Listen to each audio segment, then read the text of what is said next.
I found myself on a small beach in rural Thailand. I started jumping this flaming jump rope. In an instant, my life changed. The rope wrapped around my legs and lit my body completely on fire to my neck. 18 months after the doctors told me I'd never walk again, but I actually won the entire Chicago Triathlon, placing first out of nearly 4,000 participants. Can you start by telling me all of the world records that you hold? I was the fastest person to complete something called the Explorers Grand Slam, so that's to climb the tallest mountain on each of the 7 continents, as well as go to both the North and South Pole. And I also set another world record for just the 7 summits, so the 7 tallest mountains in the world. I climbed the tallest mountain in each of the 50 US states in 21 days.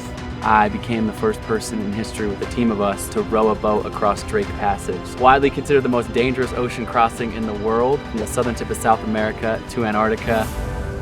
I can't believe you've done all this shit and do not have death just mapped out. Death is very real to me. Last year I was in Pakistan in K2 attempting to climb the second tallest mountain in the world in winter, something that at the time no one had ever done. We were climbing, pushing towards the summit, and they kept going for the summit, and I said, I'm gonna turn back. And so I hugged them and I said, go make it to the summit. And I unfortunately never saw them ever again.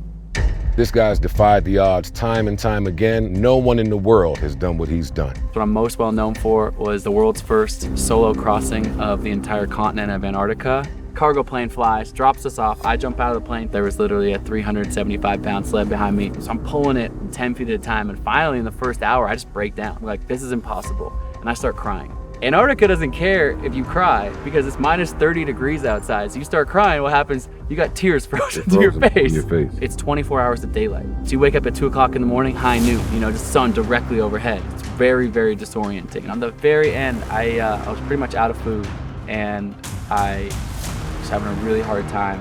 But as my body started breaking down more and more, my mind got sharper. And it was Christmas Day, actually. I've been in a storm for 10 days straight and I've lost so much weight, I'm skin and bone. And I tap into this deep flow state in my mind. Is this a space that you've tapped into before? Yeah, but this was like the deepest awareness of it. I look down at my GPS, 77 miles. And it just clicks to me, I go, well, I'm pretty much out of food anyways. The sun never sets here. I'm tapped in. And I just commit to myself in that moment. I go, you know what? I'm not setting up my tent one more time until I'm at the end. I'm gonna go this thing in one final push. You're just fucking gifted.